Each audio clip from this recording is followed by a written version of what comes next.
பள்ளிக்கரணை சதுப்பு நிலம் ராம்சர் ஈரநிலங்கள் பட்டியலில் சேர்க்கப்பட்டுள்ள நிலையில் அதன் எல்லைகள் மற்றும் தாக்க பகுதிகள் இன்னும் வரையறை செய்யப்படவில்லை என்ற செய்தி அதிர்ச்சி அளிப்பதாக அன்புமணி ராமதாஸ் தெரிவித்துள்ளார். அரும் சொத்துக்களை பாதுகாப்பதில் அரசின் அக்கறையின்மையை இது அம்பலப்படுத்துகிறது என்றும் அவர் சாடியுள்ளார். பாமக தலைவர் அன்புமணி ராமதாஸ் வெளியிட்டுள்ள அறிக்கையில், சென்னைக்கு இயற்கை கொடுத்த கொடைகளில் சிறப்பானது பள்ளிக்கரணை சதுப்பு நிலம் என குறிப்பிட்டுள்ளார். சென்னை மற்றும் சுற்றுப்பகுதிகளில் எவ்வளவு மழை பெய்து வெள்ளம் வந்தாலும் அதை உறிஞ்சி தனக்குள் ஈர்த்து வைத்துக் கொள்ளும் சக்தி பள்ளிக்கரணை சதுப்பு நிலத்துக்கு உண்டு. சென்னையை பொறுத்தவரை அது ஒரு வரம். ஆனால் ஆட்சியாளர்களும் அதிகாரிகளும் ஆக்கிரமிப்பாளர்களும் தங்களின் பேராசையால் அந்த வரத்தை சாபமாக்கிவிட்டனர். அதிலிருந்து மீண்டு விடாதா என்று ஏங்கிக் கொண்டிருந்த வேளையில்தான் பள்ளிக்கரணை சதுப்பு நிலம் ராம்சர் ஈரநிலமாக கடந்த 2022ஆம் ஆண்டு ஜூலை 26ஆம் நாள் அறிவிக்கப்பட்டது. அதை பயன்படுத்தி கொண்டு அந்த பகுதியை தமிழக அரசு மேம்படுத்தியிருக்க வேண்டும். ஆனால் அதில் அரசு தோல்வியடைந்துவிட்டது. ஒரு காலத்தில் அடையாற்றின் உட்புறத்தில் தொடங்கி பக்கிங்காம் கால்வாய் வரையிலும் கிண்டி முதல் சிறுசேரி வரையிலும் 15,000 ஏக்கர் பரப்பளவில் விரிந்து கிடந்த பள்ளிக்கரணை சதுப்பு நிலம் ஆக்கிரமிப்புகள் காரணமாக இப்போது 1725 ஏக்கராக சுருங்கிவிட்டது. பள்ளிக்கரணை சதுப்பு நிலம் ஈரநிலமாக அறிவிக்கப்பட்டுவிட்ட நிலையில் அதன் எல்லைகளையும் தாக்க பகுதிகளையும் வரையறுத்து சென்னை பெருநகர வளர்ச்சி குழுமத்திடம் தெரிவிக்க வேண்டியது அதை நிர்வகிக்கும் அதிகாரம் கொண்ட ஈரநிலங்கள் ஆணையத்தின் கடமையாகும். அவ்வாறு செய்வதன் மூலம் சென்னை பெருநகர 2வது பெருந்திட்டத்தில் பள்ளிக்கரணை சதுப்பு நிலத்தை ஈரநிலமாக பெருநகர வளர்ச்சி குழுமம் சேர்க்கும். அதன் மூலம் அங்கு எந்தவித கட்டுமானங்களும் அனுமதிக்கப்படாது என்பதால் சதுப்பு நிலத்தின் இயல்புகள் பாதுகாக்கப்படும். ஏற்கனவே நிகழ்ந்த சீரழிவுகளும் சரி செய்யப்படும். ஆனால் அதை கணக்கீடு செய்வதில் தமிழ்நாடு ஈர நிலங்கள் ஆணையம் ஓர் உள்நோக்கத்துடன் அக்கறை காட்டவில்லை.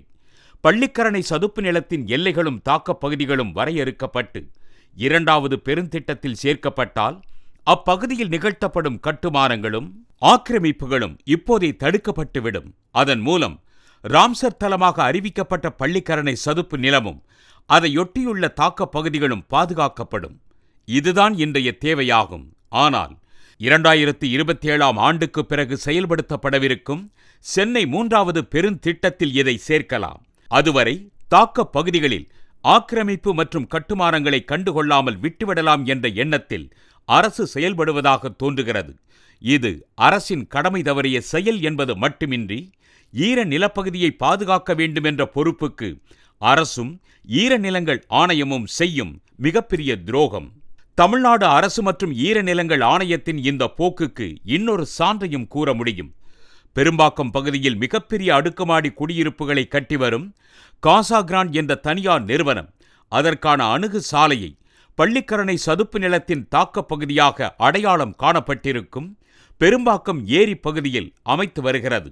இதற்கு எதிராக தென்மண்டல பசுமை தீர்ப்பாயம் தாமாக முன்வந்து வழக்கு பதிவு செய்து விசாரித்து வருகிறது.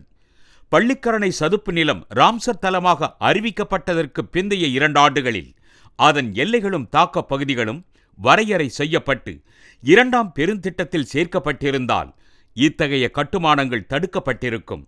இப்படியாகத்தான் தனியார் கட்டுமான நிறுவனங்களுக்கு ஆதரவாகவும் சுற்றுச்சூழலுக்கு எதிராகவும் தமிழ்நாடு ஈரநிலங்கள் ஆணையம் செயல்பட்டு வருகிறது. ஆணையத்தின் இந்த அநீதியான செயல்களை அனுமதிக்க முடியாது. இன்னொரு புறம் பள்ளிக்கரணை சதுப்பு நிலத்தில் தொடங்கி கிழக்கு கடற்கரை சாலையில் முட்டுக்காடு தொடங்கி அண்மையில் தமிழ்நாட்டின் 18ஆம் ஈரநிலமாக அறிவிக்கப்பட்டுள்ள கழுவேலி பறவைகள் சரணாலயம் வரையிலான பகுதிகளில் லட்சக்கணக்கான வெளிநாட்டு பறவைகள் வலசி வருகின்றன. ஆனால் அப்பகுதிகளில் கட்டுப்படுத்தப்படாத போக்குவரத்து காரணமாக மிகப்பெரிய அளவில் ஒலி மாசு ஏற்படுகிறது. அது மட்டுமின்றி கிழக்கு கடற்கரை சாலை பகுதிகளில் செயல்படும் முறைப்படுத்தப்படாத கேளிக்கை விடுதிகளில் இரவு முழுவதும் நடத்தப்படும் கொண்டாட்டங்கள், இரைச்சல் மிகுந்த இசை நிகழ்ச்சிகள் போன்றவை வெளிநாட்டு பறவைகளை அச்சுறுத்தி விரட்டுகின்றன. இயற்கை நமக்கு கிடைத்த கொடை நாம் அலட்சியத்தாலும் அக்கறையின்மையாலும் அழித்துவிட்டால் அந்த பாவத்திற்கு மன்னிப்பே கிடையாது. எனவே பள்ளிக்கரணை ஈர நிலத்தின் எல்லையை தமிழ்நாடு ஈர நிலங்கள் ஆணையம் உடனடியாக வரையறுத்து அறிவிக்கை செய்ய வேண்டும். அதேபோல் சென்னையில் தொடங்கி கழுவேலி வரையிலான பகுதியை பறவைகள் வாழிடமாக அறிவித்து அங்கு வேடந்தாங்கல் பகுதியில் நடைமுறைப்படுத்தப்படும் அனைத்து விதிகளையும் நடைமுறைப்படுத்த வேண்டும் என அன்புமணி வலியுறுத்தியுள்ளார்.